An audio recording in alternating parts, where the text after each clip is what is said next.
Just checking in. We are streaming live on LinkedIn and also on YouTube yet.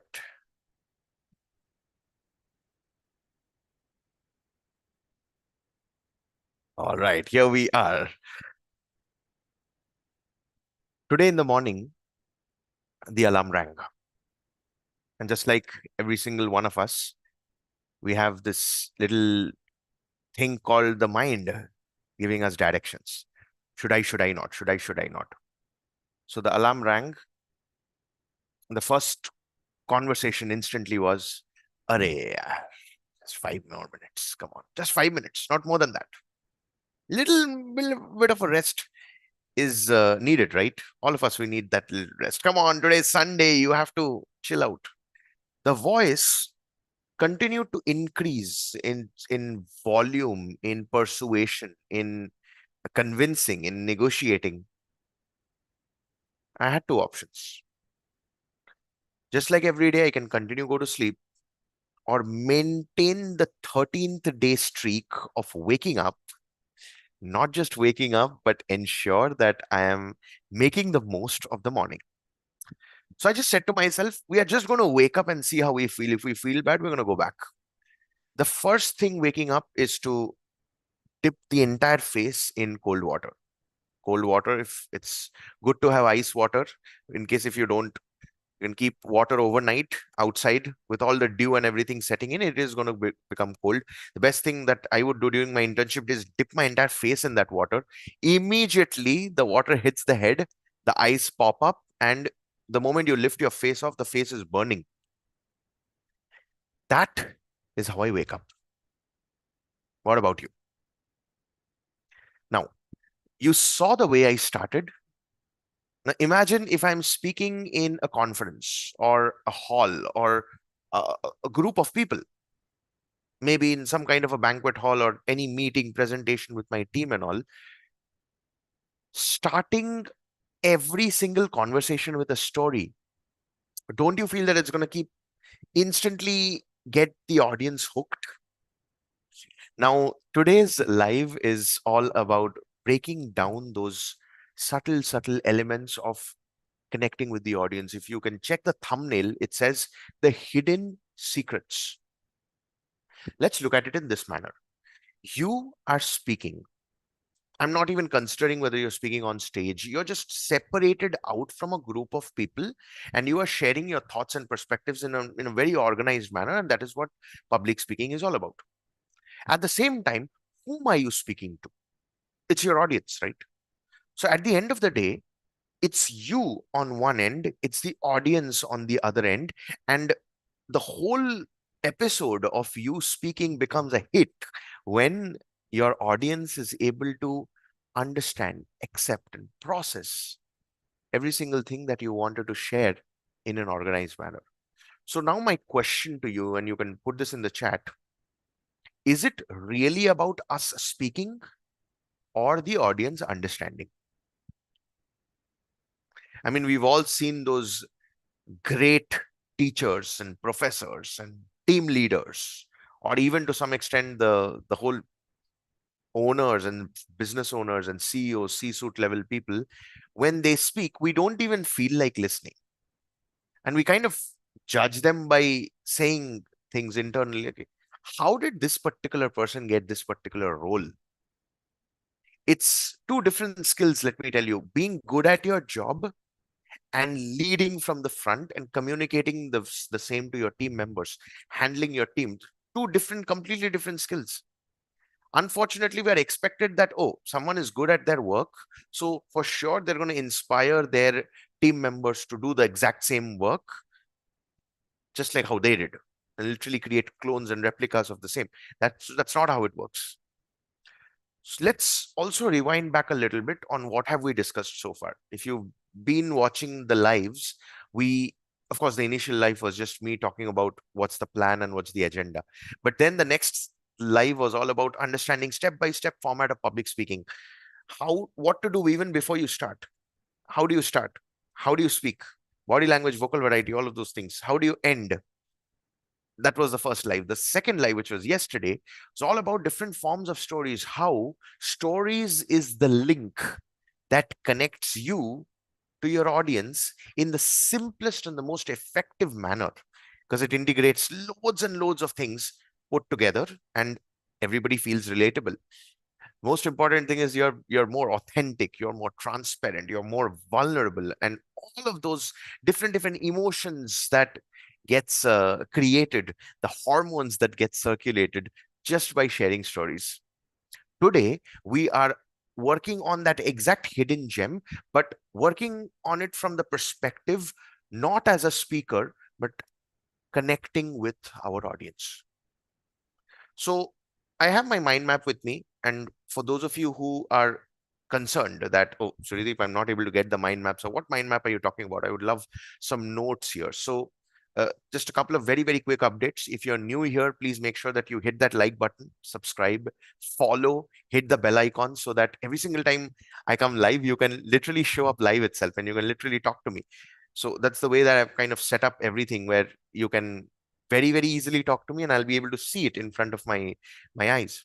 The second thing is, I have this newsletter which goes live every Monday. So on Monday, you will get the compilation of all these notes. You will also get a lot of value through those newsletters. So every single thing that I've shared, kind of compiling it all together and writing my heart out to you. And that is just me giving value. And again, you don't have to pay anything at all for any of the above, any of these gifts that I'm giving you.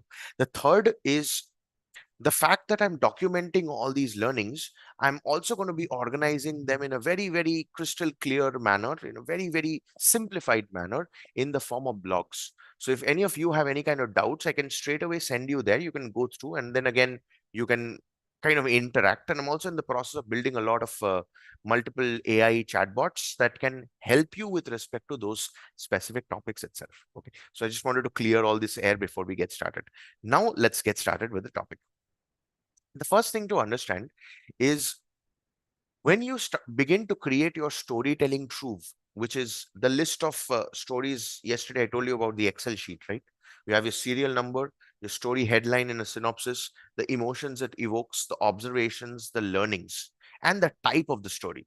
So all these things, once it is organized in a proper manner, you get to use those stories in different scenarios. I think I also mentioned what are the possible places where you can use those stories. Now you have that entire bond, and the bond as in, you have a certain topic to share, or you've been given a presentation to deliver for your company, for anyone. It becomes very easy for you to understand what are the stories that I'm going to take it from there. Now, for this, do you really need any presentations? Do you really need mind maps? Maybe you do. You need to organize every single thing. But then, when you are sharing stories, what are the only things that you need in your PPT? You just need those pictures, right? In case if you don't have any pictures, you can always use AI to create those pictures. But what usually happens in a presentation? I don't really know about you, the present place where I'm working right now. Every Wednesday, we have a presentation round.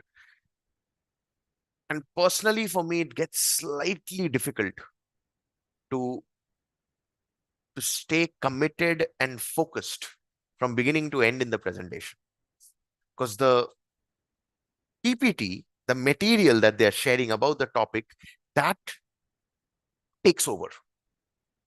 And they're simply either explaining those points or guiding through those PPTs, or in worst case scenario, they keep reading those points which is mentioned in the PPT itself. Doesn't make any sense.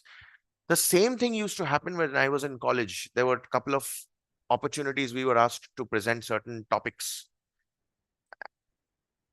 Few of the students, they just blabbered and kind of vomited the entire textbook within the PPT as well as while they were speaking. But then my presentation was not that good in terms of content, but people were laughing, giggling, smiling, getting emotional, feeling angry, feeling multiple emotions. And then I got a standing ovation from the batch. So it's not about what I want to present, it's about how I want my audience to feel. And I'm reiterating the same points over and over again before I start, because once you build your entire story true, you have to start working on expanding the stories. So that's the first segment of today's session. How do you expand on your stories? Now, there's this very interesting concept called as the idea method. What happens in the idea? The first is the intent. Would you agree with me that if I walk up to you suddenly and I tell you, you are the most horrible human being on this planet Earth. I've never seen anyone as horrible as you are. You're going to feel something, right? Something or the other. I've not set any context. I've not given you any overview. I've not given you any heads up. I'm just barging and sharing something which is very, very controversial. Let's flip the scenario. Hi, I've been observing you presenting for a while now, and I just thought there are certain things that I kind of wrote, and would it be okay if I can share the same with you? What is going to be your response now? You're definitely not going to be startled or surprised or taken aback, right? So intent, it's about what you are feeling at that point of time and how you want to portray that exact feeling through the way you speak. So intent even begins before you speak. I'm not sure whether you've been observing today and yesterday. Before I was turning on all the technicals and everything, I was obviously smiling, and I keep the smile, and then I take a deep breath in, and then I start. Because that's my ritual to bring myself into that state, and also setting the intention that the next few minutes that you're spending with me, or in future, anyone who's going to watch the videos, the recordings, or any, just by staying connected with me, I want every single second and every single minute to be special for you. I want you to have a good experience with me, even if that is for a few seconds or a few minutes. This I'm saying to myself while I'm taking that deep breath in. Now, you can put that in the chat. Are you able to feel my energy? It's quite obvious, right? So every story begins with the intent. Once the intent is set, based on the intent, the documentation is going to happen. So the D in idea is documenting that story. Now, how are you going to document it? I don't want you to write the entire paragraph after paragraph or books after that one story. Just the bullet points. The best way to write the bullet points will be the date. So I'll take an example. So today, the way I started, 26th October 2025, morning 4 a.m. alarm clock rings, internal dialogue, resistances to wake up, finally woke up, did the workout. Fantastic experience. These are the bullet points.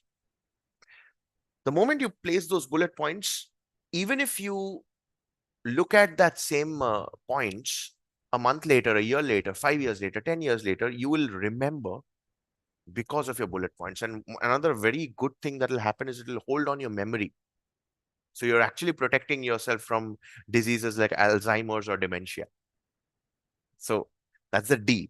The E is expanding on those documented stories. So let's look at it in this context. I have been asked to give a presentation on emotional intelligence. Okay. So emotional intelligence, there are obviously a lot of layers to emotional intelligence. There's design thinking, there's critical thinking, there is intellectual thought process, there is systemization. All these elements comes into emotional intelligence. But imagine I'm sharing that exact same story. So the way we process our thinking while the alarm clock rang from that point until the point we decide to wake up or we decide to sleep, those are two different systems. It requires two different set of processes. And the way we communicate with ourselves is decided by the emotions we are going through at that point of time. Emotions are connected to words are connected to thoughts and feelings. thoughts and feelings is what drives the actions. So if we are able to hack into the thoughts that's running in, and if we are able to engage in that conversation with that same intensity or the same emotion, that's it. We are in control of our emotions. And that's what decides whether we're going to hit the snooze button or we're going to wake up. Hi, my name is Suryadeep, and today I'm going to talk about emotional intelligence, the greatest way to manage things, to manage your emotions. Now, again, probably I messed up a bit, but you're able to get the point how I integrated the story and kickstarted the topic. Now, under emotional intelligence, I will have certain points that I want to talk about. Usually, if you look at any of the corporate meetings, they're going to talk about the theory. What is emotional intelligence? Why is it important? What are the steps and processes and all these, the traditional way of going into a presentation. Now, what if I'm able to keep the same topics, and instead of describing all these things, because anyways it will be there in the PPT, I'm sharing stories about it. What's going to happen to the relatability part? The fact that people will be able to remember. Okay. Now, emotional intelligence is quite a little hyper productive topic, something that is a little out of context. We can even talk about something very, very simple, which is time management. And we'll take this example as we move further. So the E is on expanding the stories, depending on the topic that is given, the scenario that is given, the number of people there are. As we move further, we will move into the A. The A of idea is applying stories. The same stories that can be used in different contexts. You need to understand that it's not just about speaking on stage all the time. It's more of how, even in day-to-day conversations, you're able to share those stories. So I'll give you an example. We all need to buy some groceries and all, right? So we go down to some shop, even though we have this Zepto, Blinkit and all this quick commerce stores, but people like me, I still prefer walking to the store and purchasing it with my own hands, paying the money, and in that process also engaging in some form of an interaction. So what I like to do is I always like to say, hi, how are you doing? How is everything at home? How is your health? Uh, what is something special that happened? These are some open-ended questions that I ask. Now, in this whole process, I get to know that particular person a little better. They get to know me. There's a lot of energy exchange. And the next time I see that person, I always say hi.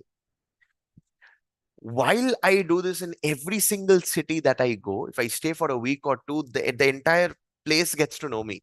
The number of people in that particular area gets to know me. At the end, I see whenever I'm going out for the morning or evening, whenever it is, I end up wishing hi or hi, how is it? How are you doing? I try to do it in the local language as much as possible. They feel very happy. Forget about them. I feel happy.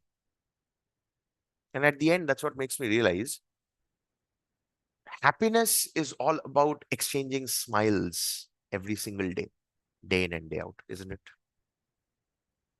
Question. Are you happy at home? Are you happy in your office?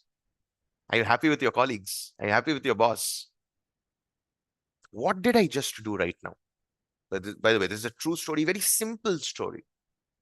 But I took the whole little thing, the one little activity of going to the grocery store and buying some stuff. I expanded the entire story on breaking down steps of what I do, why I do. I didn't give you an explanation. I just walked you through the story and also added a couple of pointers. So when you have those bullet points written and you know where are the different scenarios where you would like to use, you can definitely pick and pull and choose. There are no right or wrong, good or bad steps in this whole thing. It's just what works at that point of time, whatever that you feel.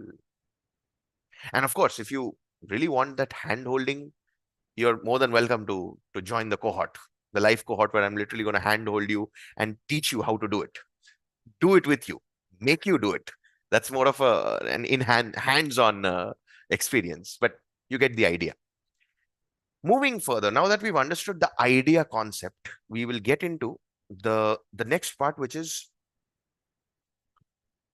applying stories online and offline. This is more of a research that was done by this platform called Mind Valley. It's one of the world's greatest educational platforms out there. I've been following Mind Valley since 2018. It's only last year when I got the subscription as a member of the Mind Valley community. So in that, they recently conducted an event called as the Social Media Summit, 3-day event where they were talking about all the different aspects of social media. Now, the first session on day one, Vishen Lakhiani, who is the founder and CEO of Mind Valley, he gave a very interesting statistic. 97% of social media users are consumers. Hear me out. 97% of all the population in this world who are using social media, who have a smartphone, they are consumers, which means they either scroll, they watch, they read, they listen, they just consume. 3% are creators. Now, forget about those big shot influencers who create content day in and day out. By the way, the fact that I'm asking you this, can you write to me or tag your favorite influencer below this video so that we'll know that we can give a tribute to them and stuff? Okay. So when you look at all these big shot creators, we look at them and we're like, oh, come on, they have so much of experience, they have so much of money, they have so much of systems and processes and what not. So it's okay for them to share. But I don't think I've achieved that much. In fact, I used to suffer from this. I even suffer from this now also. I'm just 29 years old. I've hardly even seen much of life. Even if I share, why would anyone talk to? Why would anyone listen to me? Why would anyone want to watch my stuff? But then this completely shocked me to the core. The last 2 days of live that I did, I saw there were a total of 1,045 impressions. Do you know what that means? It means if I'm hiring and paying for a banquet hall and I invite and fill up the entire banquet hall, those are the number of people who watched my live in the last 3 days.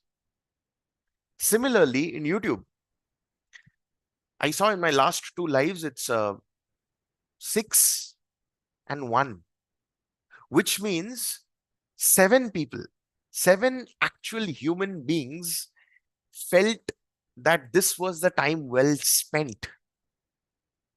Now, imagine 7 people around you, physically present, and are listening to you for 20, 25, 30, 35, 40 minutes of what you are sharing. How is that going to make you feel?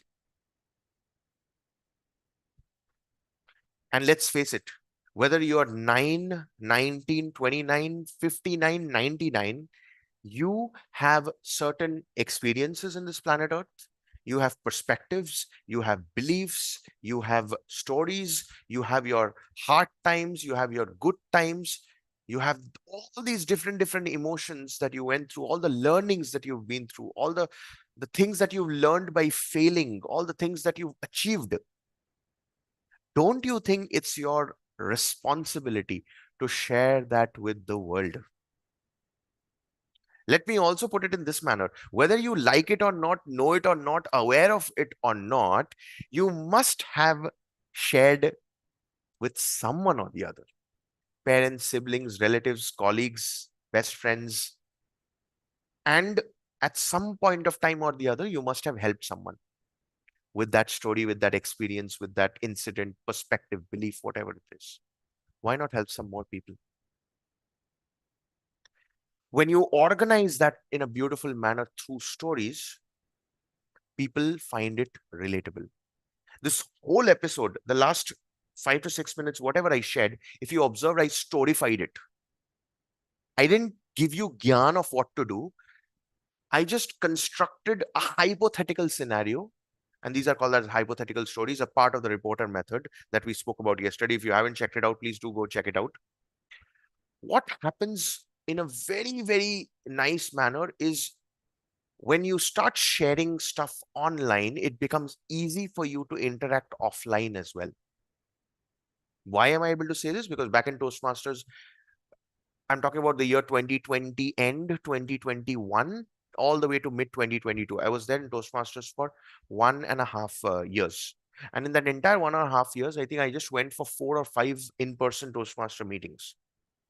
I found slight discomfort in terms of the body language, the adaptation, and the stage and everything. But I made so many videos and interacted so much, gave so many online virtual speeches. Talking was not a problem only with people. We've been doing this across meetings and all. So whether it's offline, whether it's online, you have to start sharing stories, which helps you organize your thoughts in a very, very simple manner and present it for the other person to listen, for the other person to understand, for the other person to accept. Another very interesting point is while having difficult conversations. Now, we're going to touch upon this maybe in some of the future episodes. But when I went home recently for Durga Puja, I went home for Durga Puja after 3 long years. There were certain difficult conversations that happened with my mom, dad, brother. But then I came back to stories of the difficulties I faced in college, the stories of the freedom that I experienced by staying alone. They understood. Okay. So I think I've kind of proven the point. So it's all about you sharing stories and why you need to share stories offline and online as well. How to apply the same as well, something that I covered. Now, while you are sharing stories, let's first understand what we have covered. We've covered the idea concept, intent, documentation, expanding and applying stories.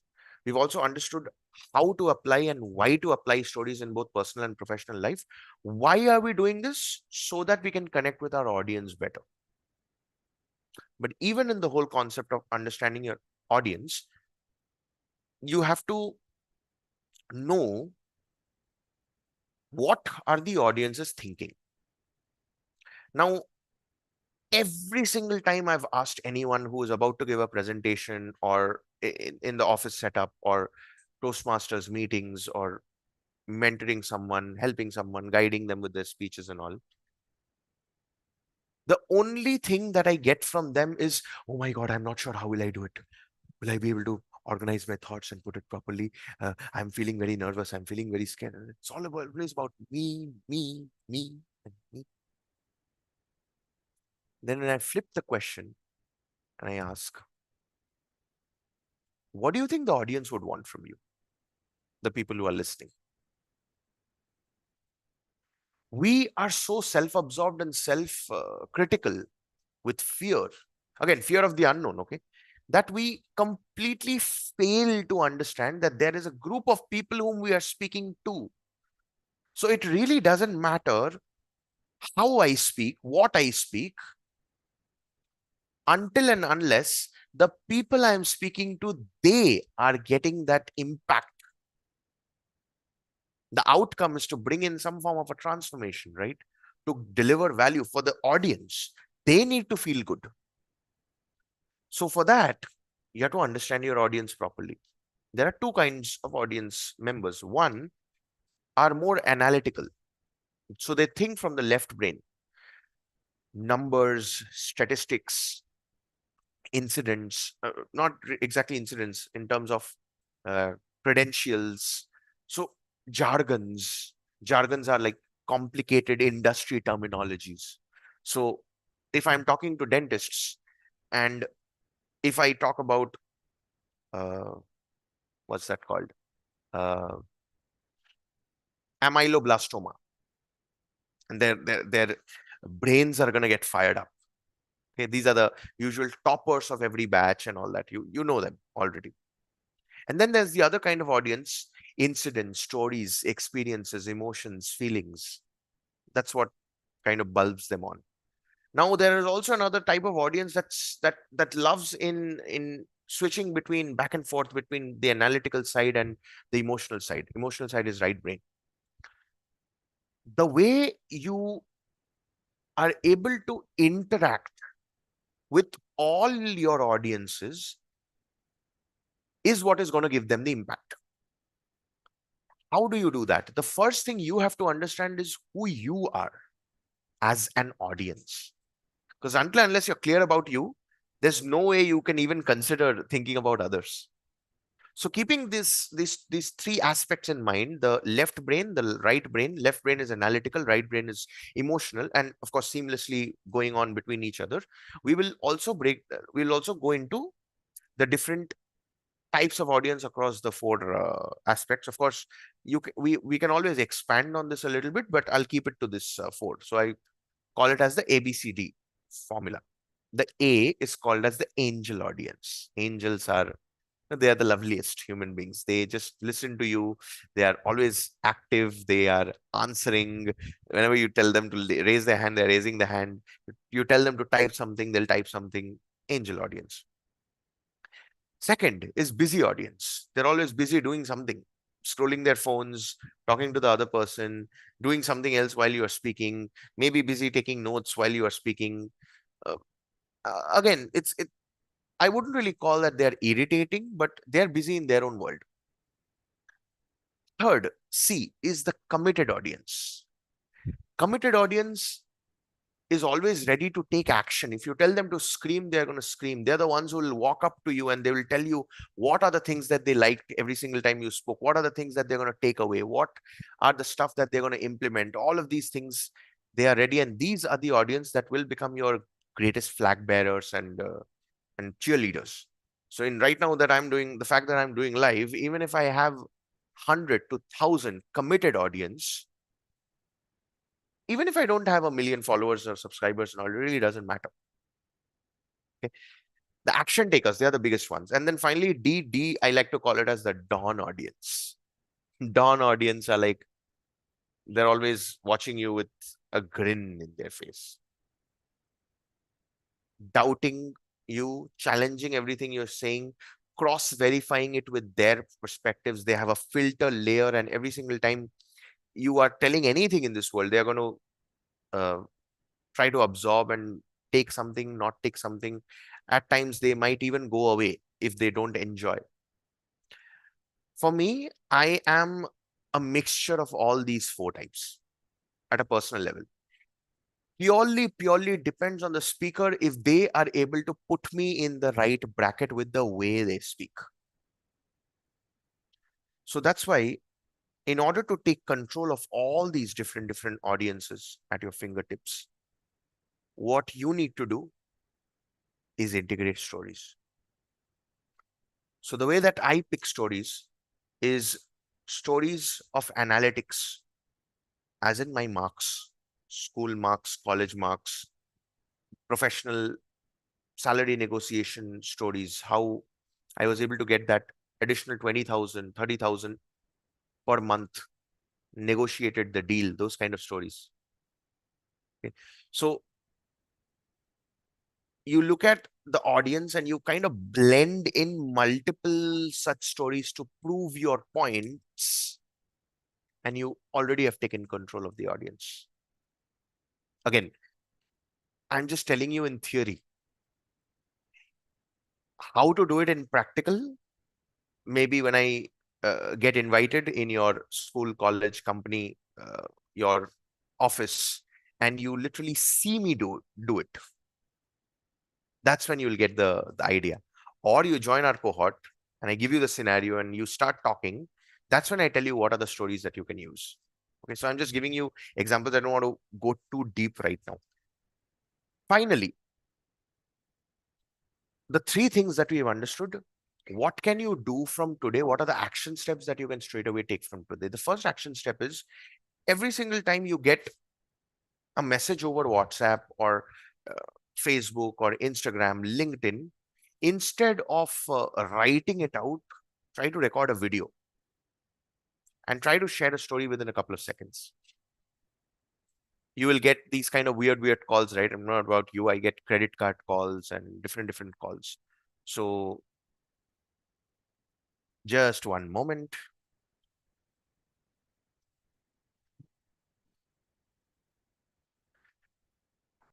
All right. Yes, there was some technical glitch. Just wanted to get that sorted. Okay.